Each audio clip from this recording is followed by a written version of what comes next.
The new channel.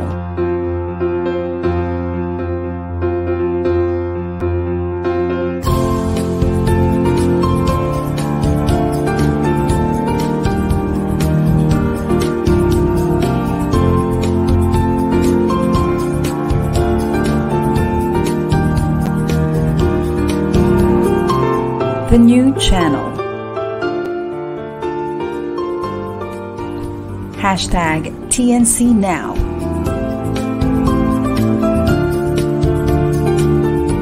The views, opinions, and insights expressed in the following shows are those of the host, producers, guests, and viewers. They do not necessarily reflect the position of the channel. Viewer discretion is advised. Hello, everyone, and welcome to another episode of Founder Failures here at the new channel, where our passion transforms a community that sees and shares all things new. I'm your host, Sean Mendoza, together, of course, with Carlo Valencia and Eris Cabrera. You're watching another episode of Founder Failures here on TNC, where we bring entrepreneurs together, inspire individuals into startups, and remove the stigma of failures.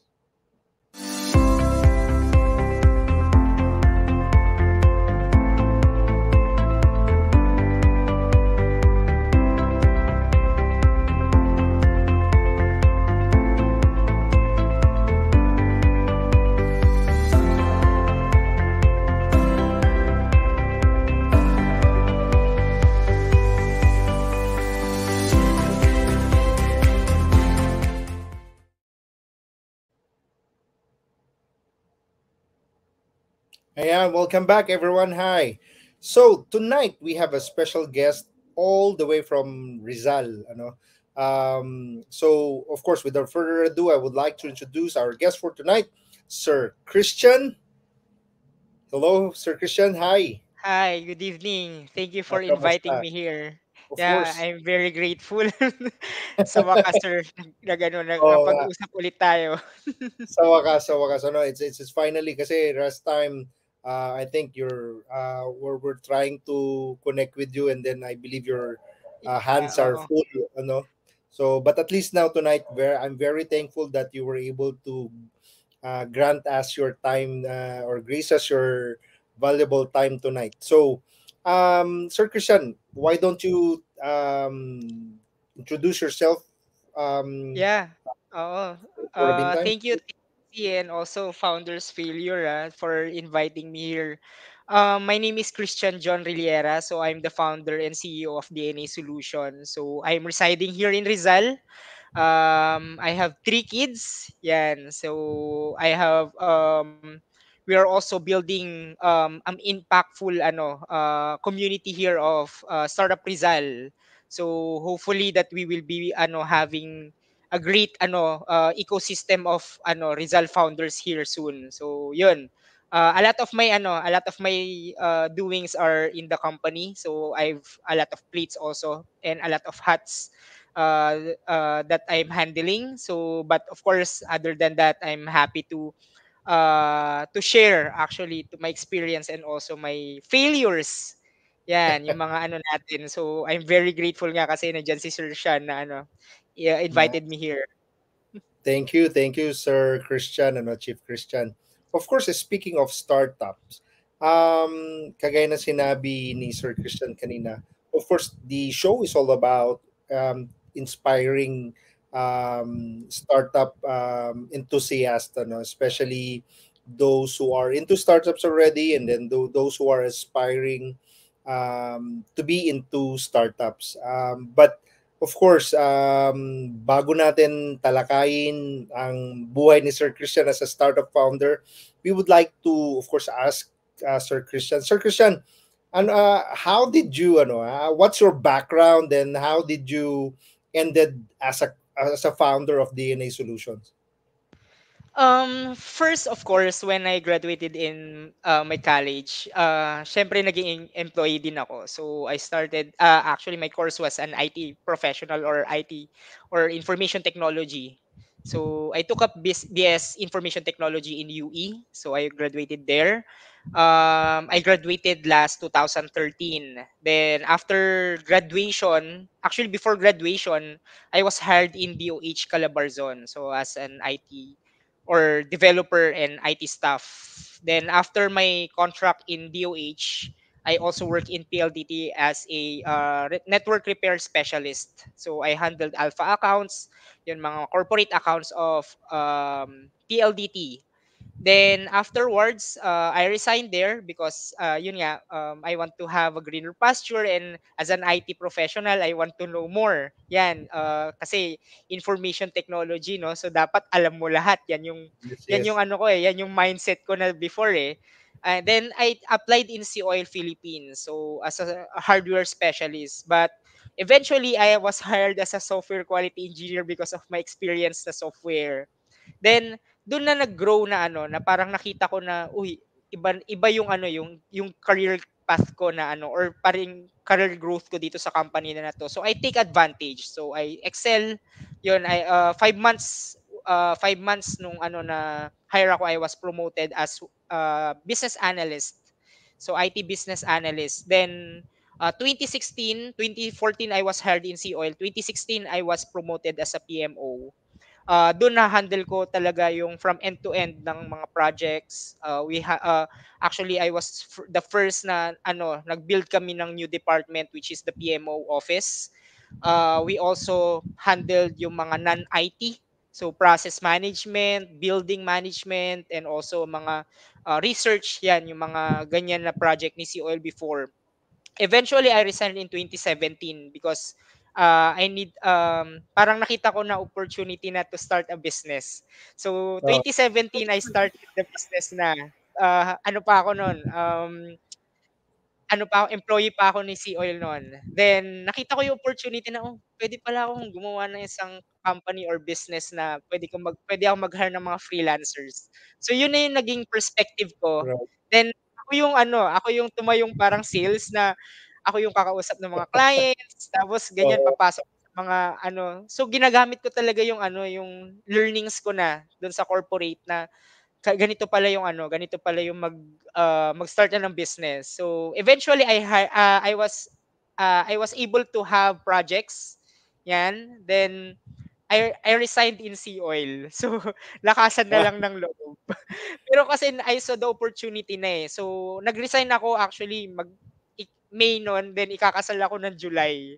So yun yung 'di ba, ang lakas sa loob, tapos meron kang right. ng Oo. July na ano. Then, afterwards, parang sabi ko, hindi ko pa ata kayang ano, hindi ko pa ata kayang parang i-handle yung ano, yung finances namin. Kasi of course, 'pag starting business ka, talagang hindi ka ano eh, parang of course Right. credibility yun, yun yung mga hinahanap nila. So, talagang ano, talagang pinush ko pa rin yung business, but I need to have my cash flow. So, I accepted another offer from other company to be an IT and automation lead. So, yun, nagtagal ako dun ng ano, ng 1 year. Then eventually meron akong naramdaman na hindi ko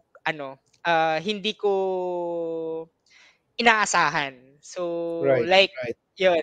So parang ano, tag na dun, I was diagnosed to have a ano, colon cancer that time. So hindi ko siya inasahan actually. Parang ano eh, for example today nagpa-check up ako, then I was parang ina-assess nila ako. Hindi pa naman final. Then actually kinagabihan that day na ano, kasi kailangan I need to have ano eh, parang clearance to medical ano Yes. sa so Oo. nagpa-check up na rin ako. Tapos sinabi nila yun nga, possible that you have a colon cancer. So na-shock ako na ano, then kinagabihan nun, flight namin going to Singapore to attend to an event. So, Right. yun. Yun yung ano, Pero yun yung parang naging ano ko na. yes, Sir Christian, ano, no? Of course, I share your the same sentiments, and of course. Mm. Pero having hearing that sad news or that challenges during that time, what inspires you to continue your startup? First siguro sa family ko. So, siguro yun yung nag-drive sa akin to continue that motivation, and also sabi ko ito na ata yung calling ko. When I heard that news na parang yun nga na I was diagnosed to have a colon cancer, ano na eh, iba na yung mindset mo eh. Iba na yung parang goal mo sa life mo that you want to True. pursue this success for your family, for your son, for your daughter, sa mga kids ko. Yun na yung ano eh, yun na yung naging motivation ko that time. Siguro yun na rin yung time na parang sabi ni Lord sa akin na, Christian, mag-resign ka na. That's your calling to have a company. Yun na yung calling ko para Right. sa'yo. It's a sign. Yun na yung ano. Pero ano, no, yeah, like for example, just like I've said, I share the same sentiments because when I was diagnosed with astrocytoma, ganun din, ano, for me, the thought of that, I do not have enough time, ano, although medyo extreme, but that's how I felt. That I do not have time anymore. That's why I need, or the time that I only have here is to create and create and create for our family. That's what, of course, what I felt during that time. But say, Sir Christian, what are the steps that you did turning that idea into reality? Meron bang special steps, or just say typical steps that we all do? Ano bang meron sa'yo? Siguro to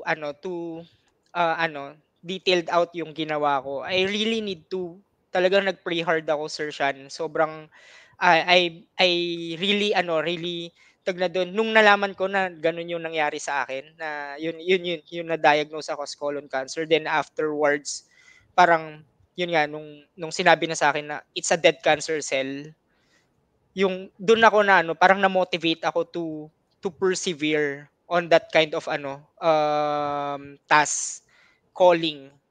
Actually, I always tell it to my to other people na pag tinatanong nila sa akin, ano ba yung nag-motivate sa it's a calling for me, na of course to inspire other people, to inspire my family, at the same time to make it more the impact to other community na to start or build something, 'di ba? I really parang for me it's still not the success that I want, or something that we are still starting. Hindi pa ito yung hindi pa ito yung peak talaga, pero siguro number one na kailangan gawin ng isang startup founder for us to be able to pursue that kind of dream is to persevere. So yun yung una kong ginawa. Any challenges, actually I can share challenges talaga later on na talagang hindi ko talaga inimagine na kakayanin ko, pero aside from the medical case na experience ko, but yun, number one is persevere, number two is for you to level up on your growth. Hindi mo pwedeng parang pag humarap ka sa ganitong businesses, iba kasi yung 'di ba Sir Shan, minsan they compare the SMEs to startup 'di ba? So usual na yun pero kasi when you have a startup, you need to validate You need to study well, talagang hindi lang puyat pero at the same time kahit tulog ka, sometimes maiisip mo, okay, ito na pala yun, 'di ba? So sometimes ako, may idea ka pa lang, talagang pinupursu mo na siya sa dreams mo, 'di ba? Or sa pagtulog mo. Talagang talagang ako meron akong before talagang sinusulat ko every time kasi tag na dun, possible na makalimutan ko yung Yes, yes. strategy na yun or yung idea na yun. Ganun ko siya every time. Meron akong sinusulat, meron akong That's what you want to have parang growth. The third one siguro na pwedeng is for you to have a great of course partners. Yan. I will share also yung mga ganyan na mga challenges na kasi talagang there's no perfect partner actually. There's no Right. perfect makakasama mo sa business. Lahat 'yan even me, I still fail. I still parang mga decisions ko, guys, ano bang pwede nating gawin? So merong mga na 'yan, pero that's the number three siguro, that you need to have that kind of environment around you. Mm, Not just only partners, but the environment around you that will motivate you moving forward. correct. Correct. Kasi when we actually, kagaya nga sinabi ni, ano, no, ni Jack Ma, is to look for the right people. Yes. The only thing that you will be able to know if they are right is when you were able to work with them, ano, not on Mm, the, let's say, initial journey that you'll be having, but all throughout the journey, dun mo makikita if they're the right team for you, yeah. ano. Normally, it's okay to get the best team, but in my experience, kagaya ng napag-usapan natin noon sa Rizal, in my own experience, when I get the dream team, hindi talaga magtugma-tugma. Everyone is, ano, ayaw magpatalo. But looking for the right team with the right attitude, of course, most importantly, yung attitude is just the same as Yeah. looking those people who have or share the same values and same vision, ano. So I think that's the initial ones, ano, na dapat natin din tingnan in terms of team. Now, speaking of challenges, were there any challenges before na experience mo din as a startup founder? A lot. Sobrang dami. Not just only funding, siguro number one is number one is yun nga kasi yun yung gusto ko i-value sana eh. I'm always telling it to my partners before na it's like a married or marrying someone, 'di ba? So that's partnership in business. Talagang you have a intimate relationship, you are open, transparent, everything. The thing is sometimes you fail to do that because yun nga there's a lot of differences and also character upbringing, values, everything. You will consider that. That's the number one thing that we experienced before. So we have this actually DNA na as the main or the mother company. We built this startup for us to be able to address in the fuel industry. So meron kaming ina-address na problem before. We have this investor that tag na dun, hindi ko sure or something partner. We actually investor partner namin siya from Germany. Hindi ko sure kung bakit gumawa sila ng new company, same concept with the company that we built, and the same time. Oh, Yes. So parang naging conflict of interest siya. So at the same time nung tag na dun, kumuha kami ng lawyers na. We thought yung lawyer namin na ginagamit namin is ano lawyer siya nung company na yon. So parang I'm very confident. I'm the founder and the CEO of the company. Pero I'm very confident na magagamit namin sila for us to be able to, uy, partner, conflict of interest na yan eh. Hindi pwede yan. Parang ganyan. Pero iba pala, nabaliktad ako. So yung lawyer na yun pala yung lawyer nung ah, investor na yun. So I got another lawyer. Kumuha ko ng lawyer na ayaw nung partner na yun. Hindi pwede daw kasi agreement daw na dapat iisa lang yung lawyer. Eh sabi ko, what is the protection of the company? So yun na, correct. nag-ano na kami, parang natalo sila. We parang okay, binitawan nila yung company na yun. They changed it to a software company. Yun na yun, yung parang nag-ano na siya, nag-transform na yung The problem is, yung mga partners ko, yung co-founders ko, kinuha niya. Oh, So yun yung nangyari. So sabi ko, okay, I think tag na doon, I will not continue this startup na. So if you will buy it, buy it. So yun na yung decision namin. So that's the end goal. Actually, nag-exit kami ng sobrang aga, like 2 years lang yung company, then we exited na. mm, So yun na yung naging decision namin ngayon or before. Then that's one of the problems actually. Ano yan, partner's problem or yung co-founder's problem na right. na-experience ko. The other thing is tag na doon, of course, funding. Mm-mm. So a lot of startups, Everyone's alam natin, problem. yes, funding. So pero tag na doon, that's actually tag na doon, lagi kong sinusubaybayan si Sir Paul. Tag na doon, lagi niya sinasabi na yun nga, to have a validation to your customers, yan, yung Right. mga nakakatuwa actually because I learned on that kind of situation na hindi ko kailangan ng investor agad. we bootstrap. We learn to Mm. how to sell out yung product namin. Kahit sobrang liit lang nung scale na nakukuha naming sales, liit lang nung market na nakukuha namin, there is an opportunity on that kind of product. Right. So yun yung naging learning ko, yung funding. So yeah, that's one of the challenges that we encounter. Number three, yan, manpower and employees. Right. Merong ano Oh, yes. uh, so I know that everyone will be makaka-relate talaga dito. There are people talaga. Of course ako millennial ako eh. Some of tag na doon, some of the people that I'm getting is mas mabata talaga sa akin. It's the generation Z. Yan. So they want to excel on something. I understand actually. I really want them to grow, really want them to make things better. They want to have an impact ganun. Pero the thing is, they don't want to step down in terms of tag na dun, yung parang of course as a founder, tag na dun yung mga yung mga decision makings, 'di ba? Mm. Actually I gather everything. Pero the thing is, tag na doon yung gusto nila, like for example, they want to run the company in their own in their own. Yun yung siguro sa akin naging challenge ko talaga yon. Personally ako, I was challenged on that. Kasi when pandemic strike, meron kaming service no na na logistics before sumikat yung mga sir, yung if you're familiar yung mga pabili pasabay na yan. Yes.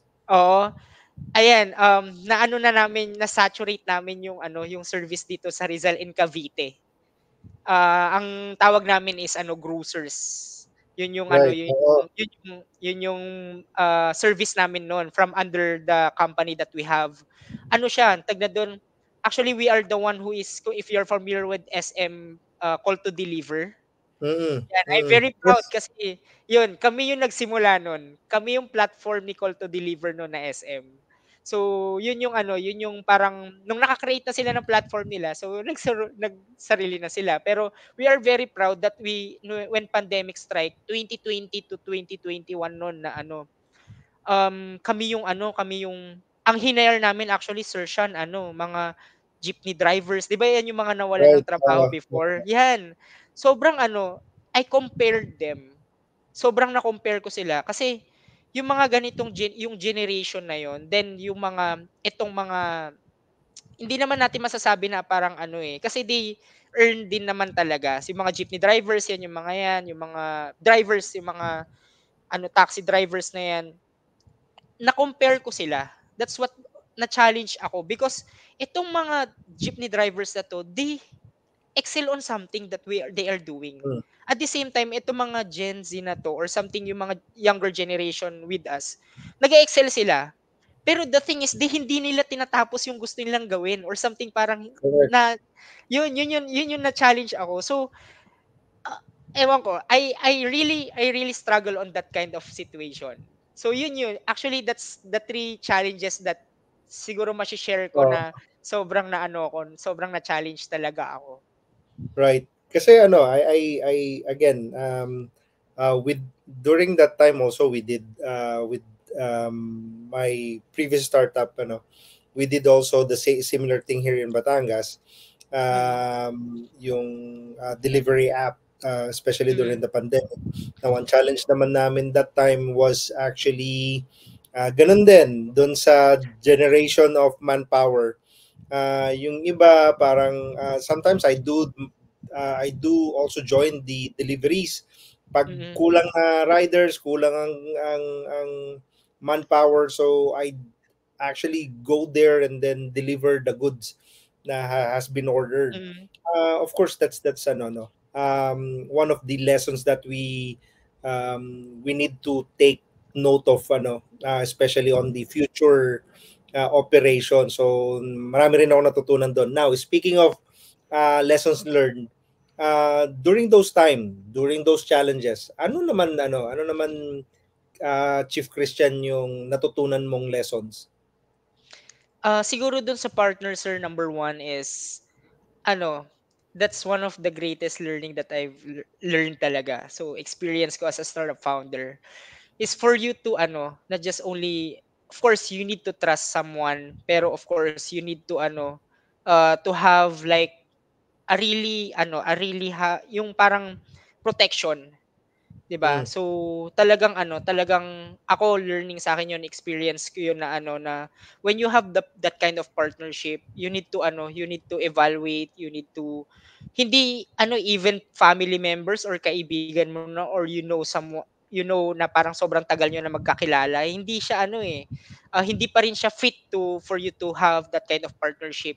Pero at the same time, if you have that kind of same values, same ano, same parang energy or vibes or something like yun, yung energy nyo parehas na you want to start something that you want to ano, even though there are a lot of problems or things that will happen, nandun pa rin siya na that will ano, it's more than actually it's more than ano eh, it's more than kaibigan lang. Right. Yun ganong ano, ganong relationship, yun yung ano eh, yun yung nag-drive sa akin. At the same time, yun nga sir, yung ano, sinabi ko na hindi ko pala kailangan ng investor agad. Mm. Kaya pala namin na ano, may introduce tong business na to without any investment at all.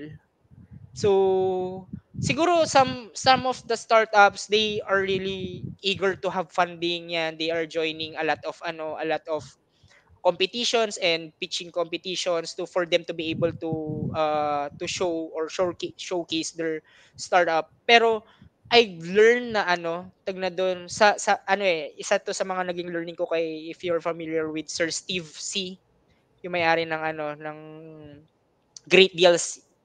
So, Yes, yes. oh, nabanggit niya actually na ano, tag na doon, hindi siya kumuha ng funding before. Yun yung ano, yun yung parang ginawa niya. And I believe in that kasi when I started the company talaga, parang ano eh, nag-start lang talaga ako naghahanap, I told a while ago na naghanap lang talaga ako ng clients eh. Yung interested clients na pwede naming servan, pwede naming i-develop yung system nila, pwedeng i-develop yung website nila. Yun lang yung hinanap ko eh. Pero kasi when I've learned about startup and also about funding, etc., parang sabi ko, I need investor. So, yun na yung naging mindset ko. Then, siguro na-awaken ako that time na parang, Christian, you can ano eh, you can earn or something, Right. you can build the company with zero to up. So, Right. yun yung ano, yun yung isang learning ko. The second one is ano, the second one is very siguro yung ano, pagsamahin ko yung second one and the third one na experience ko, for you to be able to ano, to yun yung experience ko in terms of people management. Mm. Isa yun, ano ko sir eh, tag na dun, meron akong attitude. Meron akong attitude na But good attitude sometimes, naman, di ba? oo naman, of course, siguro sa akin good and bad attitude na yun. So, I really want to motivate people in terms of what they are doing. Pero Right. sometimes that motivation will not motivate them kasi because of their ano, oh, with the differences at the same time, of course yung eagerness nila to something, to do something. Pero ang natutunan ko personally sa akin, hayaan sila. Why? Right. Kasi number one, pag hinayaan mo sila, they will realize something that ma-separate nila yung i-value nila at hindi nila i-value. Pag meron ka at nandun ka to interact with them, mas malilito sila kung ano ba yung tama at mali. Mm. Yun yung siguro yun yung ano, siguro yun yung parang ano, nag-drive sa akin na parang okay, pag sa people management, sometimes of course nandun pa rin ako for us to be able to be guided. Ako, I listen to my employees. I really listen to them. Talagang ano, pag nag-uusap kami, even the development team or yung R&D namin, talagang ano, parang kung meron kayong suggestion. Sometimes kasi na-intimidate sila, sir eh, 'di ba? Kasi Right. ikaw True. boss, 'di ba? Ikaw yung ano, pero I really want them to interact. Lagi ko po silang sinasabihan na ano, doon pa lang sa hiring process namin, please magsalita kayo. Yan yung lagi ko sinasabi sa kanila for them to be able to engage. 'di ba? Correct, So correct. yun yung ano, yun siguro yung mga learnings ko, at the same time mga na-experience ko in my startup journey. Right. Actually, minsan ano eh, actually in terms of hiring, though we don't we are almost at the end of our discussion, but I would probably also share na sometimes when hiring, the struggles in hiring, during the hiring process, they will promise you the moon and the stars, and especially That's when true. you, oh, 'di ba, parang uh, pero pag na-hire na sila and then konting pressure lang, they're breaking up, and then they're saying Yes. that's too much job, they cannot handle the pressure, or they need a mental health break and so on. So I that's one of those struggles. But given with how you pivot from failures, and then you'll be able to continue your startup, what would be your what would be your, I would say, what do you think, the set of successful startups, separated from the other startups? What do you think na ano ba, what the successful startups set apart from the other startups who majority failed? Di ba sabi nga natin, 90% or 95% or 98% actually, most startup failed for lots of reasons. On your, what's your take about that? Sa'min sir ano, to tell you honestly, we're not still the ano, parang we're not still successful. So that's the number one thing that, I will ano, pero of course we want to grow that kind of ano level na parang, talagang ano nga, ang goal ko nga, marami kaming tao, 'di ba? So ano, ang goal ko is for us to be able to be known, not just only here in the Philippines, but we are, well known in other country. Although yun, nag-i-start na kami na gano'n sir yung ano namin. Pero number one thing siguro that will separate us on that ano is yung the word itself, DNA. Right, So kaya kaya namin ginawa yung DNA because on that kind of yung connection. So DNA sir ano, ito yung lagi kong one of our ano, mission is for us to be connected to everyone, not just only for our employees, partners, clients, but ourselves itself, sa sarili namin. Kasi siguro ito sir, sinabi ko kanina, yung ito yung calling ko na. So when I was diagnosed as a ano, yung merong colon cancer that time, hindi ko na alam actually yung gagawin ko that time. Talagang yun nga, yung sinabi ko na nagbibilin na ako. My wife was ano, parang lagi ko sinasabihan na ganito ganyan. Pag natutulog kami, ganito ganyan, kailangan ganito ganyan. Ganun na yung mindset ko yeah, before eh. yes, Pero one of the things that ano is for us to be able to connect to other people, to ourselves. Kasi siguro yun yung ano, parang magiging distinction namin sa company namin, hindi yung skill sets. Hindi yan mm, yung priority namin. When we introduce our company, yung character. Yun yung gusto naming ma-achieve. Yun yung gusto naming makita ng mga um, clients namin or partners namin. When we do something, talagang ipaparamdam namin na connection. Actually, sir, ano, it's one of the learnings din na share ko. Before, ano um, I saw myself parang family ang company. mm, Yun na yung mindset ko before. Pero I realize it's not a family. It's not a family. Hindi mo correct. pwedeng i-compare ang company sa family because family is a blood.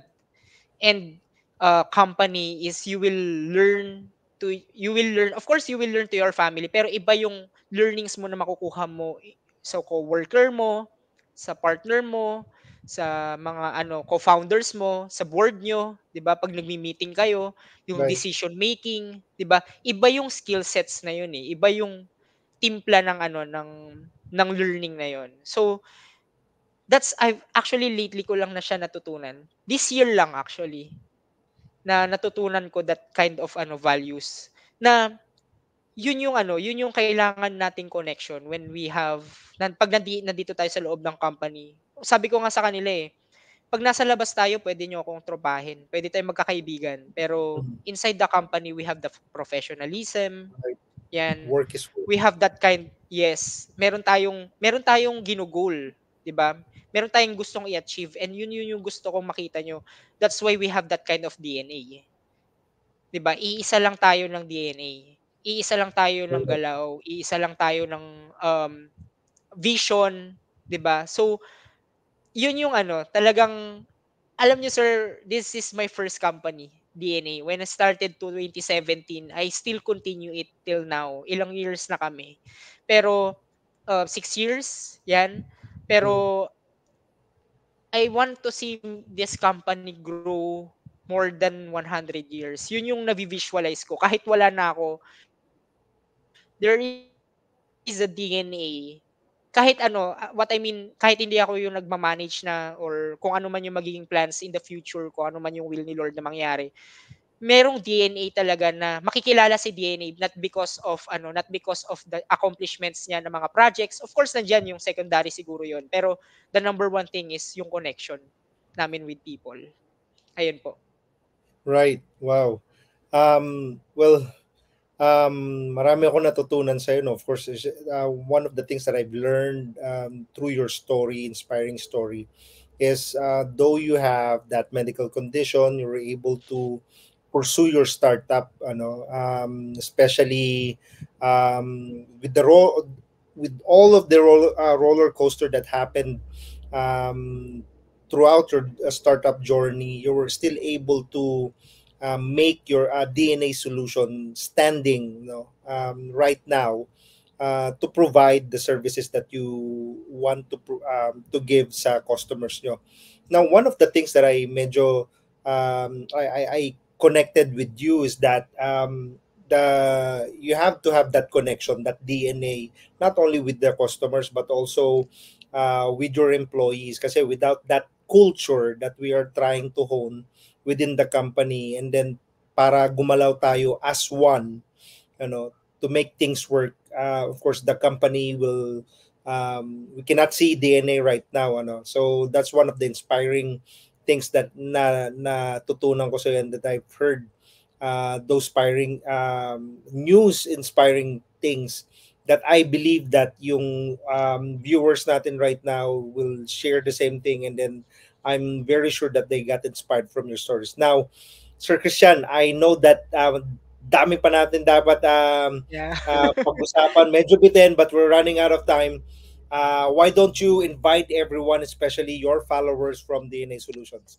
Yeah, first of all, thank you for Sir Sean and also yung mga staff ng TNC Founders Failure. Thank you for inviting me and also share my experiences and also failures na experience namin with our startups and also our company. I'm inviting you guys to of course I'm encouraging sa yung sa startup uh, yung incoming startup week, 'yan. Gusto kong ma-experience niyo yung mga inspiring stories also and Yes. also yung mga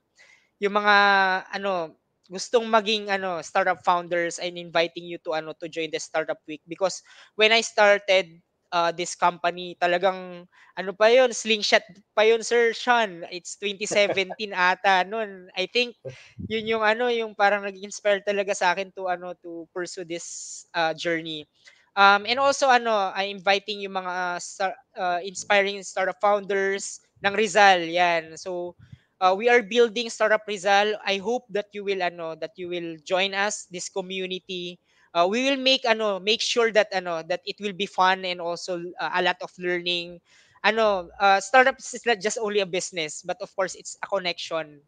So yan yung kailangan nating i-build, number one dito sa Rizal. Ayun. Yeah. Thank you, Sir Christian. Especially again, thank you for gracing your time, for Thank you also, sir. tonight. And then, of course, I'm sure marami tayong na-inspired tonight with your stories of failures, and then how you um, triumph it through success. I wish DNA Solutions to have more years to come, and then Thank you, sir. sana unicorn soon, one of the unicorns. Um, Also, I would like, of course, again, kagaya na sinabi ni Sir Christian, we would like to invite everyone sa upcoming Philippine Startup Week. There would be community events Yes. nationwide. So please do check their Facebook page and then look out the community events near you and then join them. I'm sure marami po tayo matututunan from those events. And again, um, I'm sure ito bitin na naman ay as I always say, this is another episode na dapat maraming pag-usapan. Maybe soon we'll have again Sir Christian to on our other episodes. But of course, I need to close this show. This has been another episode of Founder Failures. Watch out to another for another episode of Founder Failures every Saturday, 6 p.m. only here at the new channel. So don't forget to get inspired, don't fear failures, and join the startup community near you. This has been Founder Failures.